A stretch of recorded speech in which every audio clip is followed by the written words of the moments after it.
नगरपालिकेचं रूपांतर 53 वर्षापूर्वी महापालिकेत झालं. महापालिका होतानाही आम्हाला महापालिका नको, चांगल्या नागरी सुविधा द्या, आहे त्या आकारात क्षेत्रात हद्दवाढ न करता वाढ करून मगच महापालिका करा, असा कोल्हापूरकरांचा 53 वर्षापूर्वी आग्रह होता. पण एका इंचाचीही हद्दवाढ न करता नगरपालिकेची महापालिका झाली आणि कोल्हापूरकरांनी ती स्वीकारली सुद्धा. नगरपालिका 12 ऑक्टोबर 1854 रोजी स्थापन झाली. नगरपालिका स्थापन होऊन आज 171 वर्ष आणि नगरपालिकेची महापालिका होऊन 53 वर्ष पूर्ण होत आहेत.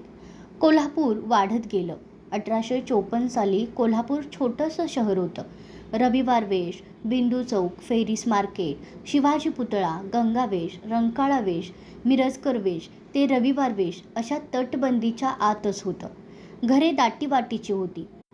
नगरपालिका 171 वर्षांपूर्वी कशी होती त्याचा अगदी अस्सल पुरावा इथं आजही आहे. अगदी कमी प्रमाणात संपूर्ण कोल्हापूरकरांनी हा जुन्या कोल्हापूरचा परिसर पायी फिरून पाहिलेला नाही, अशी आज स्थिती आहे. 1872 साली ताराराणींची राजधानी कोल्हापूर शहरात आली.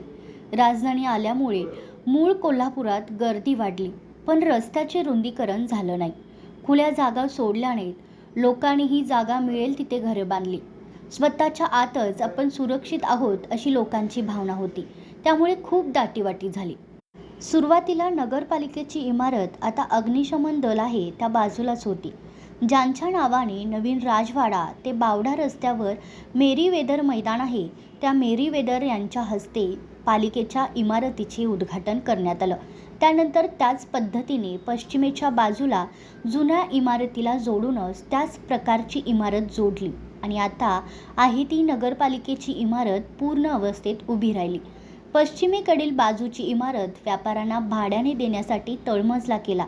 त्यामुळे महापालिकेच्या या सध्याच्या इमारतीवर कोल्हापूर महापालिका, नगरपालिका, गांधी मार्केट अशीच संगमरवरी शिळा आहे. आणि या वास्तूच्या तळमजल्यावर तिन्ही बाजूला धान्य, नारळ, तोरण, कपडे, पूजेच्या साहित्यांचे दुकान आजही आहेत. त्या वरच्या इमारतीत सध्याची महापालिका आहे. आजच्या दिवशी कोल्हापूर नगरपालिकेचे रूपांतर कोल्हापूर महापालिकेत करण्यात आलं. म्हणजेच फक्त नगरपालिकेच्या फलकावर महाशब्द जोडून महापालिका तयार झाली. आज कोल्हापूर महापालिकेचा 53वा वर्धापन दिन. या निमित्त महापालिकेच्या मुख्य इमारतीला आकर्षक विद्युत रोषणाई करण्यात आली आहे.